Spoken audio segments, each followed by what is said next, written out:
السلام عليكم ورحمة الله وبركاته.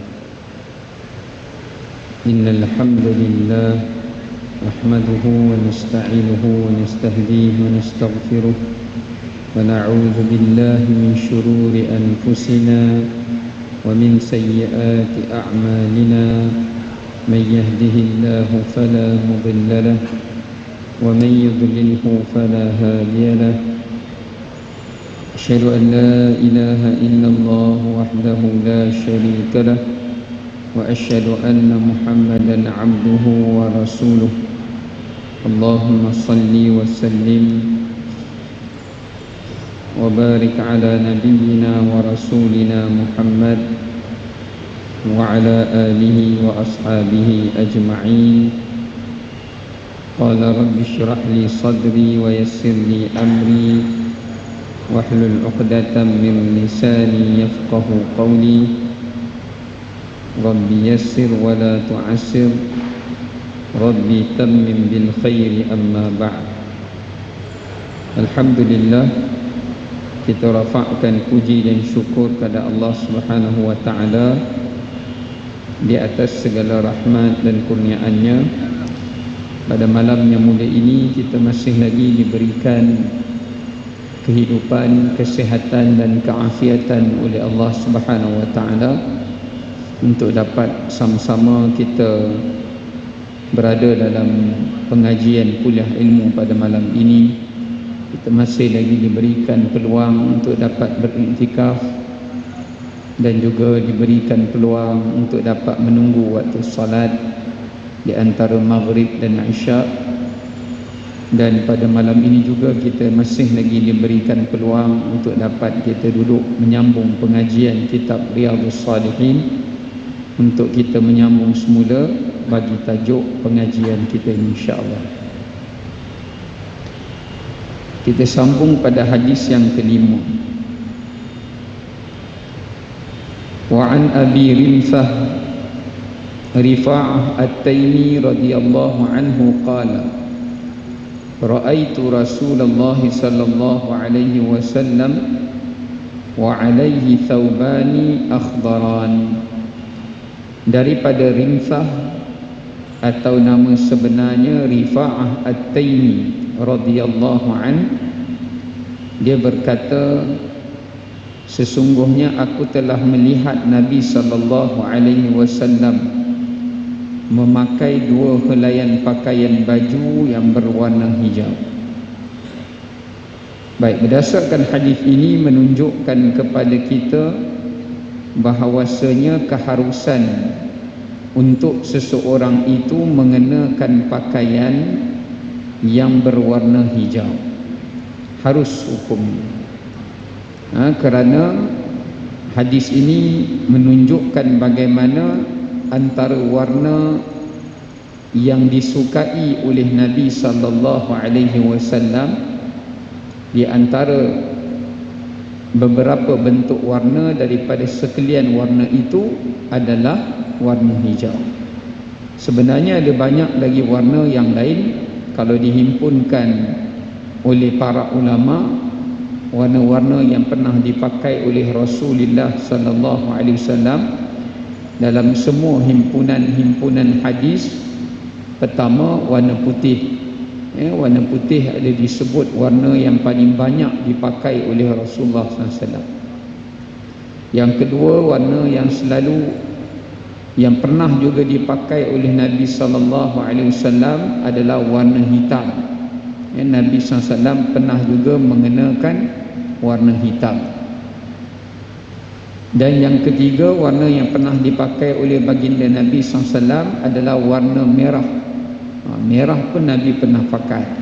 Warna merah Rasulullah SAW pernah mengenakannya. Dan yang keempat, antara warna yang pernah baginda pakai juga adalah warna hijau.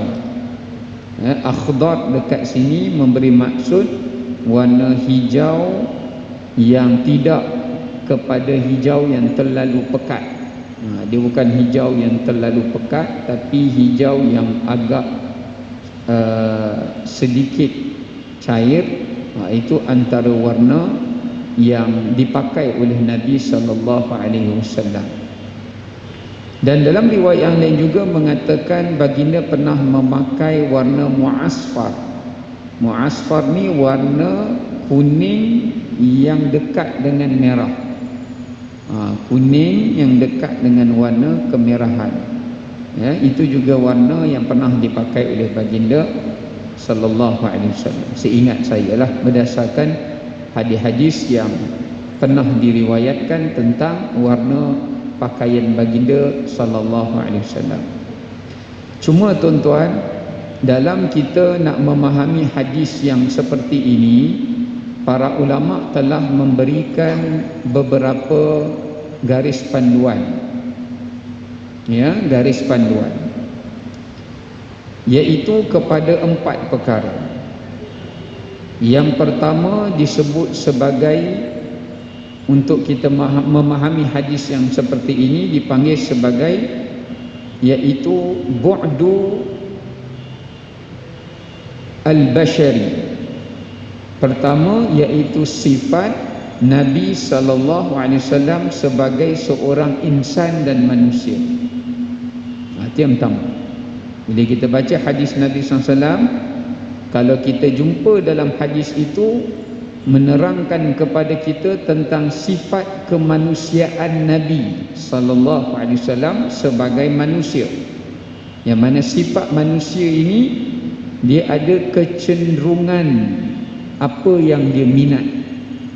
Dia ada kecenderungan apa yang ia suka.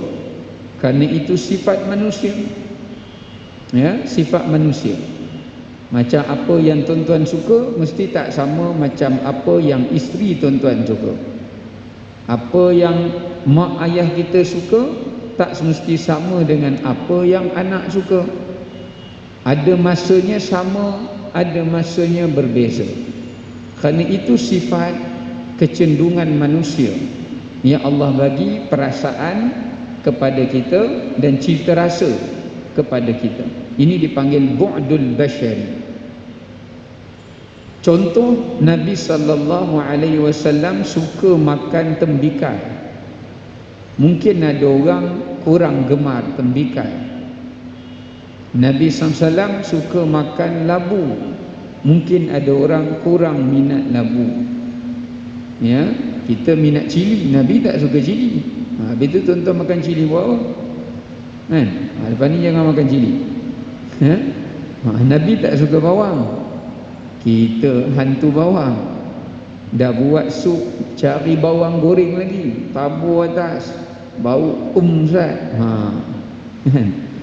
Jadi itu cita rasa, sifat manusiawi. Ya, itu dipanggil bu'dul basyariyah. Jadi banyak lagi lah. Antara contohnya sifat manusiawi Nabi SAW, Nabi minat warna yang kita sebut tadi tu. Warna-warna yang tadi tu, itu cita rasa Nabi. Bukanlah bererti tuan-tuan kena pakai warna itu sahaja, tetapi tuan-tuan ada cita rasa sendiri warna apa yang tuan-tuan lebih minat, tuan-tuan pakai, tuan-tuan nampak tuan-tuan lagi segak. Nabi SAW warna apa pun segak. Ya, cuma Nabi lebih suka kepada warna yang seperti itu kerana sifat manusia yang ada pada diri Nabi SAW. Tapi kena ingat, kalau orang tu kata saya pilih warna ni disebabkan bukan kerana saya minat sangat warna ni, tapi kerana saya nak pakai warna yang pernah dipakai oleh Nabi SAW, yang tu dia dapat pahala di atas niat dia. Tapi bukan bererti hanya senya warna itu sahaja warna yang dipilih oleh agama Islam. Tidak. Ya, apa-apa warna pun itu adalah terbuka kepada sesiapa pun, selama mana warna yang dipilih bukanlah menjadi lambang kepada syiar orang-orang kafir atau lambang kepada simbol syirik dan kufur kepada Allah Subhanahu wa ta'ala. Ingat pertama. Yang kedua dipanggil bu'du al-makan. Bu'du al-makan ini maknanya ada hadis yang kita kena faham kerana Nabi mengambil kira keadaan setempat. Nabi duduk di Mekah. Ya, bila Nabi duduk di Mekah, Nabi SAW akan hidup mengikut suasana padang pasir.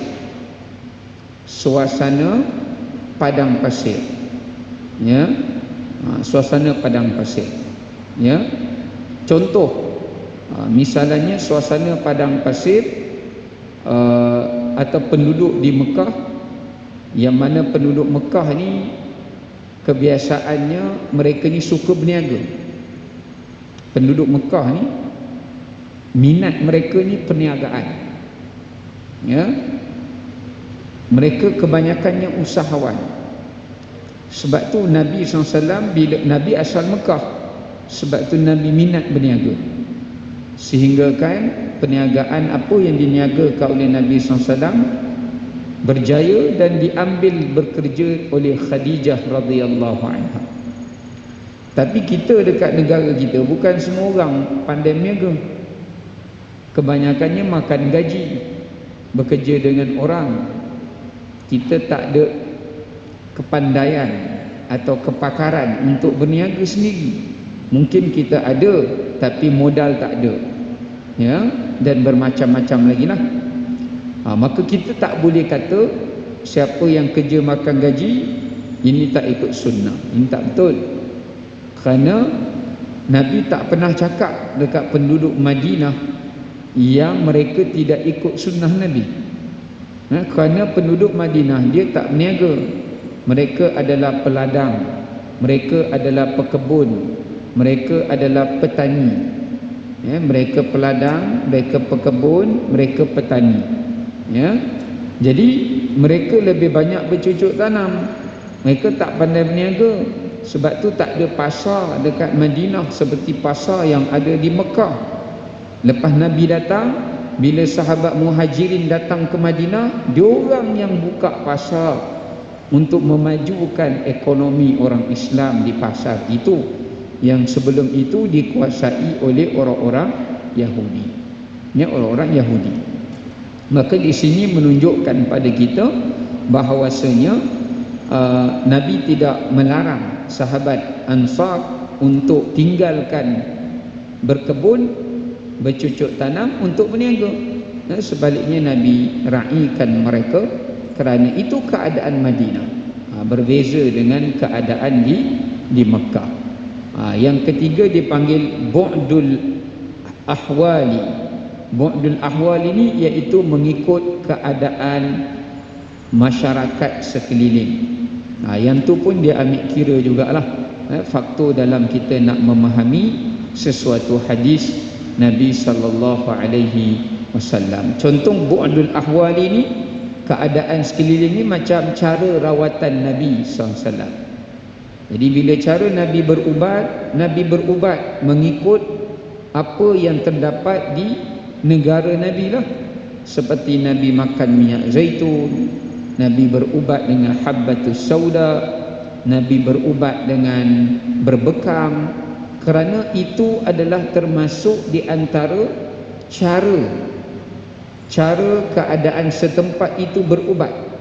Tapi tuan-tuan jangan memahami hanya itu sahaja ubat yang ada dalam Islam. Ya, sebenarnya ubat yang ada dalam Islam ni, apa saja kita berubat dengan cara ubat-ubatan yang tidak bercanggah dengan benda yang tidak mengambil benda yang najis, tidak mengambil benda yang haram. Ya, kemudiannya perubatannya itu diambil daripada hasil-hasil yang telah dikaji, diselidiki, ya, dan telah diiktiraf. Maka itu pun dia dikira sebagai perkara yang termasuk di antara perkara ubatan dalam Islam. Jadi kita kena faham dari sudut cara untuk kita memahami konteks hadis Nabi sallallahu alaihi wasallam. Dan ini juga menunjukkan pada kita baginda bila memakai baju, sunnahnya jangan pakai baju sehelai, kena pakai baju dua helai. Dua helai itu bukan maksud tuan-tuan pakai baju satu lagi, panas tuan-tuan. Ada orang dia salah faham, dia ingat pakai baju dua helai itu Dia pakai singlet, dia pakai lagi baju. Itu kalau dia nak pakai gitu bolehlah dia pakai. Tapi biasa orang pakai baju singlet tu kerana berpeluh kan. Jadi tak naklah peluh tu kena meresap pada pakaian yang dia pakai di luar, ya. Tapi makna sauban ni iaitu Nabi bila mengenakan pakaian, maknanya dua helai pakaian tu, pakaian yang di atas dan pakaian yang di bawah. Itu maksud dua helai pakaian. Hanya kita kena ada baju satu, seluar satu, dua helai lah. Sebab masyarakat Arab, mereka sebahagiannya suka memakai pakaian sehelai. Maknanya bila mereka pakai jubah, dalam tu tak ada apa, seluar tak ada, seluar dalam tak ada, jubah je. Kalau tuan-tuan nak cuba boleh je. Tapi janganlah jubah putih. Jubah putih bahayalah, ya. Ambil jubah colour gelap, colour hitam, tak pakai warna hitam. Orang bukan perasan kat dalam jubah kita pakai seluar ke tidak. Orang tak tahu kan. Dan orang Arab dia suka begitu kerana mudah. Dia bangun tidur, dia sarungnya, jum, habis jalan, ya. Dalam tak ada apa. Ya. Cuma kalau angin tiup bahaya sikit, ya. Kalau angin tiup bahaya. Ini pengalaman saya sendiri masa saya belajar. Memang kita bila jumpa dengan orang Arab, terutamanya bukan Arab-Arab yang kaya lah, maksud saya Arab-Arab yang sederhana, daripada Mesir, yang mereka daripada sebahagian negara yang agak susah, ya, daripada Sudan, mereka memang pakai begitu. Jadi bila angin tiup, kita terkejut kan, baru tahu yang dia dalam tak pakai apa, kerana sifat kehidupan mereka biasa pakai demikian. Tetapi Nabi SAW menegah, menegah makruh. Ulama kata tidaklah haram kerana dia menutup aurat juga, tidak haram, tapi makruh, ya, makruh untuk dia mengenakan sehelai. Paling kurang dia kenakanlah dua helai, ya. Kecuali tidak menjadi makruh kerana ada sebahagian sahabat dia pakai sehelai tu kerana dia memang miskin, tuan-tuan. Banyak sahabat Nabi mereka hanya ada sehelai kain saja, dan mereka hanya membasuh kain mereka sebulan sekali, ya. Jadi mereka terpaksa pakai sehelai itu tiap-tiap hari, cukup sebulan sekali. Mereka basuh, mereka tak boleh pergi masjid, tak boleh pergi mana-mana, duduk rumah tunggu sampai kain kering. Dah kering pakai balik baru boleh pergi, kerana mereka tidak memiliki melainkan sehelai kain sahaja. Itu ada sebahagian riwayat yang dinukilkan daripada sahabat yang sedaif itu, ya. Maka ini menunjukkan kepada kita kalau siapa yang susah tidak makruh. Tapi siapa yang ada kemampuan tapi sengaja dia mengenakan sehelai, maka makruh dia pakai pakaian seperti itu, atau dia solat menggunakan dengan sehelai pakaian, ya, sehelai pakaian. Begitu juga bagi wanita. Macam orang perempuan kan, dia ada satu jubah.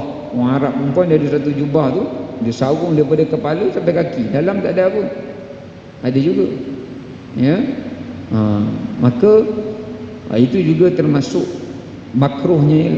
Kalau perempuan tu lagi fitnah dia lagi kuat lah, maka dia boleh bawa kepada haram, ya. Okey, kita tengok hadis yang ke-6. Wa an Jabir bin Abdullah radhiyallahu anhu anna Rasulullah sallallahu alaihi wasallam dakhala yauma fathi Makkah wa alaihi amamatun sauda. Daripada Jabir radhiyallahu anhu mengatakan, ketika mana Nabi sallallahu alaihi wasallam masuk ke kota Mekah pada hari pembukaan kota Mekah, di atas kepala Nabi sallallahu alaihi wasallam adanya serban berwarna hitam. Ini menunjukkan hujah dan dalil bahawasanya pembukaan kota Mekah ni tak berlaku perang. Sebab tu ulama tak namakan dia sebagai nama ghazwah. Ghazwah, apa makna ghazwah? Ghazwah ni peperangan yang dihadiri oleh Nabi sallallahu alaihi wasallam. Semua jumlah peperangan yang Nabi hadir sendiri dalam peperangan itu 19 peperangan. Sebahagian ulama kata 20 atau 21. Tapi riwayat Jabir kata 19 jumlah peperangan dalam tempoh 10 tahun Nabi melalui 19 peperangan. Maknanya lebih kurang setahun 2 kali Nabi terlibat dalam perang. Banyak tu tuan-tuan. Itu baru perang yang Nabi terlibat. Tapi dalam masa yang sama Nabi juga memberikan arahan, memberikan susun atur, memberikan menggerakkan jentera sahabat-sahabat dalam peperangan Sariyah, peperangan yang kecil. Ini sampai 200-300 peperangan dalam tempoh 10 tahun Nabi SAW duduk dekat Madinah. Maknanya banyak perkara yang dilalui, yang diuruskan oleh Nabi sallallahu alaihi wasallam. Jadi pembukaan kota Mekah ni tidak ada perang, sebab tu Nabi tak masuk menggunakan topi besi. Dalam hadis yang lain Nabi sallallahu alaihi wasallam dalam perang Nabi mengenakan topi besi. Nabi tak pakai serban, Nabi pakai topi besi kerana Nabi nak pergi perang. Ya. Tapi untuk pembukaan kota Mekah Nabi pakai serban kerana tidak berlakunya perang.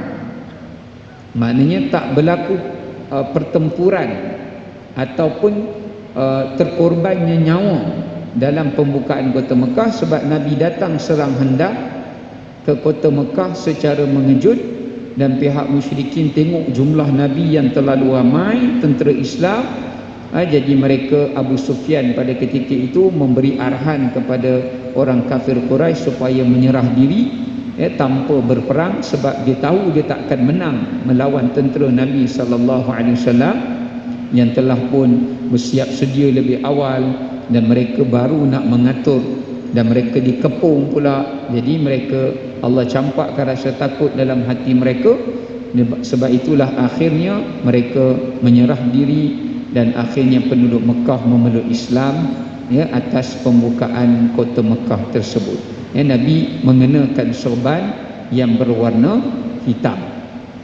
Ini menunjukkan kepada kita antara warna yang dipakai oleh baginda adalah warna hitam, seperti mana yang saya sebutkan sebelum inilah. Yang keduanya amamah, serban. Serban ni tuan-tuan, ulama bincang. Serban ni sebenarnya apakah dia itu pakaian tradisi orang Arab, atau serban tu memang satu pakaian yang ada kelebihan-kelebihan dia yang tersendiri. Ini ulama bincang panjang. Pendekkan ringkasan dia, kalau kita tengok tradisi orang Arab, semua pakai serban. Kenapa mereka pakai serban? Orang Arab di zaman Nabi, Abu Jahal ke, Abu Lahab ke, mereka mengenakan serban, lilit di kepala mereka. Kerana apa?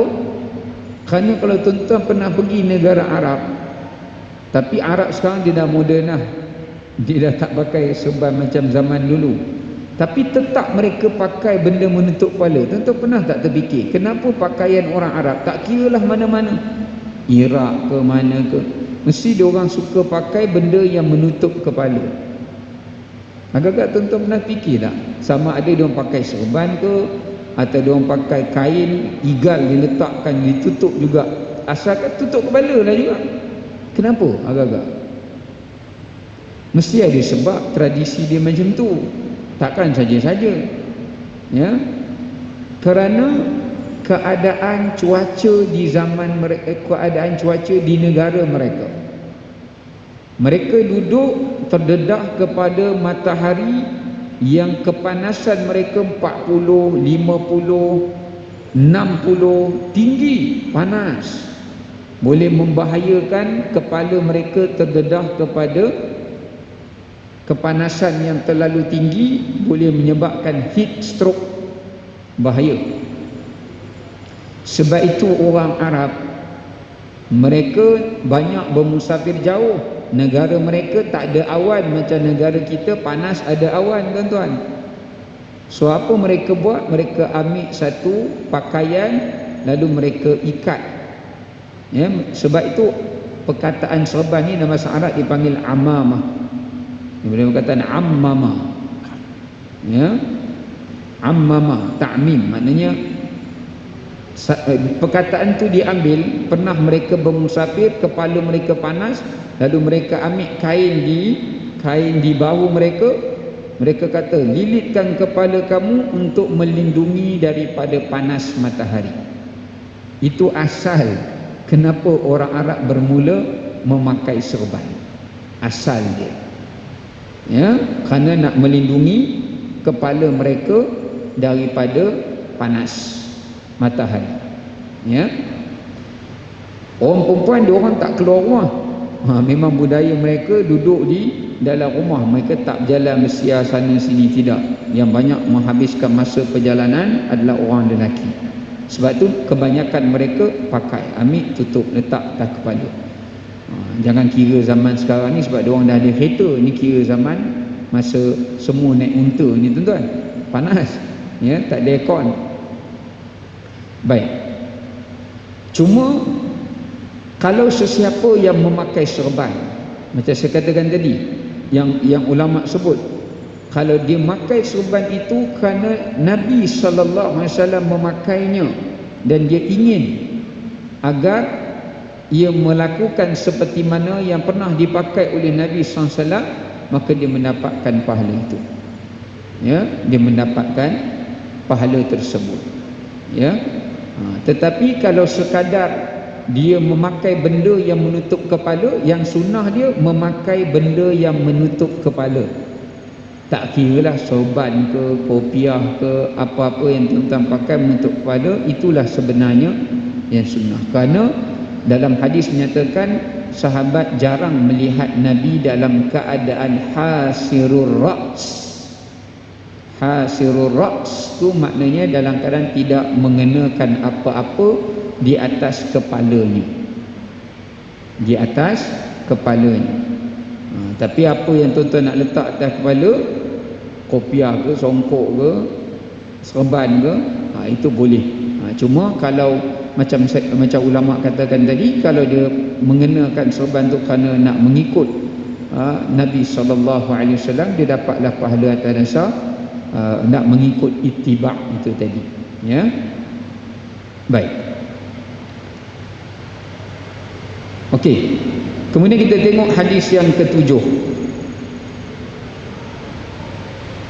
Wa an Abi Sa'id Amru ibn Hurayth radhiyallahu anhu qala ka'anni anzuru ila Rasulillah sallallahu alaihi wasallam wa alaihi amamatun sauda qad arkha tarafaiha baina katifaihi rawahu Muslim. Wa fi riwayah anna Rasulullah sallallahu alaihi wasallam khataba an-nas wa alaihi amamatun sauda. Daripada Abi Sa'id Amru bin Hurayth radhiyallahu anhu, dia berkata, seolah-olah aku memandang kepada Nabi sallallahu alaihi wasallam dan di atas kepala Nabi adanya serban yang berwarna hitam yang telah pun Nabi arkha. Arkha ni apa dia? Nabi tinggalkan tarafaiha, hujung serbannya itu, baina katifai, di antara dua bahunya. Jadi serban Nabi ada dua riwayat. Satu riwayat yang ke-6 tadi itu kita baca serban Nabi tak ada ekor. Riwayat pertama, serban Nabi tidak ada ekor, maknanya Nabi biarkan lilit semua sampai satu habis, ya. Itu yang versi yang pertama. Versi yang kedua pada hadis yang ketujuh ni, kata Abu Sa'id Amru bin Huraith, dia tengok Nabi SAW satu ketika yang lain, Nabi pakai serban warna hitam, kemudian Nabi tinggalkan di belakang kepala Nabi, labuhkan sedikit, labuhkan ekor dia lah, ekor serban tu. Tapi ekor serban tu di mana? Baina katifai, di antara dua bahu. Maknanya ekor serban Nabi di tengah. Di tengah, di antara dua terletak bahu baginda. Berapa kadar panjang dia? Kadar panjangnya tak melepasi bahu baginda Nabi SAW. Maknanya tidak terlalu panjang. Ya. Bahkan sebahagian ulama mengatakan kalau seseorang tu sengaja memanjangkan lebih panjang ekor serbannya, itu tanda ujub. Sebahagian ulama berpendapat sedemikian. Ya, maknanya parasnya bahulah paras ini. Nampak kat belakang tuan-tuan ni. Sebab apa? Belakang badan Nabi kan ada tanda kerasulan. Jadi biasanya Nabi takkan biarkan serban ekornya menutupi tanda kerasulan yang berada di antara dua bahu dan pundak Nabi SAW, kerana memudahkan untuk orang melihat benjolan. Walaupun Nabi pakai baju, tapi boleh kelihatan benjolan seperti telur burung merpati, yang menjadi tanda khatimun nubuwah, penutup bagi kenabian yang ada pada belakang tubuh Nabi SAW. Kerana orang-orang ahli kitab, kalau mereka tengok Nabi, selepas mereka tengok wajah Nabi, mereka akan tengok tanda. Kalau dua-dua tu ada, confirm, mereka takkan tanya yang lain lah. Mereka akan meyakini itulah Nabi akhir zaman yang telah diutuskan untuk mereka. Ya, pasal benda tu tak boleh ubah, benda tu tak boleh nak diedit. Ya, okey. Maka ini menunjukkan pada kita, sekali lagi disebut tentang warna hitam. Dan ditunjukkan juga bagaimana cara Nabi SAW membiarkan ekor serbannya tidak melebihi di antara dua bahu baginda Nabi SAW. Dan hadis ini diriwayatkan oleh Abdullah ibn Huraith ketika mana Nabi menyampaikan khutbah, ketika mana Nabi menyampaikan khutbah baginda Nabi SAW, iaitu khutbah perang. Ini ada riwayat kata khutbah sebelum bermula perang. Ada riwayat mengatakan Nabi menyampaikan khutbah itu iaitu khutbah Nabi pada hari Jumaat. Ya, khutbah Nabi SAW pada hari Jumaat. Baik. Kemudian kita tengok hadis yang ke-8. Wa an Aisyah radhiyallahu anha qalat kufina Rasulullah sallallahu alaihi wasallam fi thalathati athwabin bidin sahuliyati min kursuf laysa fiha qamisun wala amamatun, muttafaq alaih.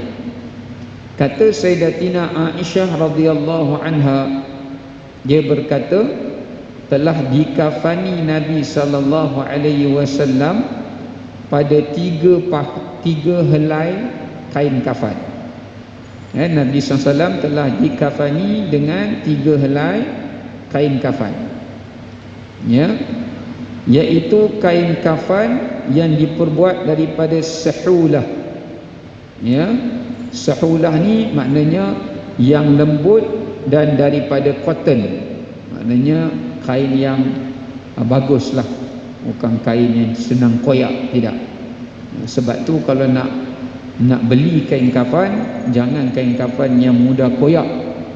Sebab kita tujuan dia kafan ini, kita nak menutup aurat jenazah. Kalau kualiti kainnya kita tarik masa orang bawa dan sebagainya terkoyak, maka itu boleh menzahirkan auratnya. Jadi sebab tu kualiti kain kafan tu mestilah kualiti yang baik. Yang tak dibenarkan sutera saja. Nak buah cotton ke, nak buah apa ke, tak kisahlah. Ya. Cuma jangan melampau-lampau mahalnya lah. Ya, kerana tujuan dia adalah untuk kita menutupi aurat jenazah, bukan untuk bermegah-megah dalam mengkafani jenazah itu. Kemudian tidak ada padanya qamis. Maknanya ketika dikafani Nabi SAW tidak memakai baju gamis. Qamis ni baju macam kurta yang Nabi suka pakai. Dalam hadis kitab Syama'il At-Tirmidzi, baju yang paling suka Nabi pakai adalah qamis. Qamis ni pakaian yang lengan panjang, kemudian dia dilabuh sampai dekat dengan paras lutut. Itu qamis nama dia. Nabi sangat suka pakai baju seperti itu. Ya, Nabi suka pakai pakaian seperti itu, dan sepanjang kehidupan Nabi selalu melazimi memakai pakaian seperti itu. Ya, maknanya masa Nabi wafat tak adanya baju. Tapi kadang-kadang kita bila kita kebumikan jenazah, kita buatkan baju untuk dia, buatkan baju. Tapi Nabi SAW ketika wafat, Nabi tak dipakaikan khamis, ya, wala amamah. Bahkan Nabi SAW juga tak dipakaikan serban di kepala Nabi, walaupun ketika hayat Nabi SAW serban itu dipakai oleh Nabi. Sebab saya dah ulangkan, ulama sebut sebelum ini, pakaian serban itu kerana tradisi orang Arab untuk menahan dirinya daripada kepanasan.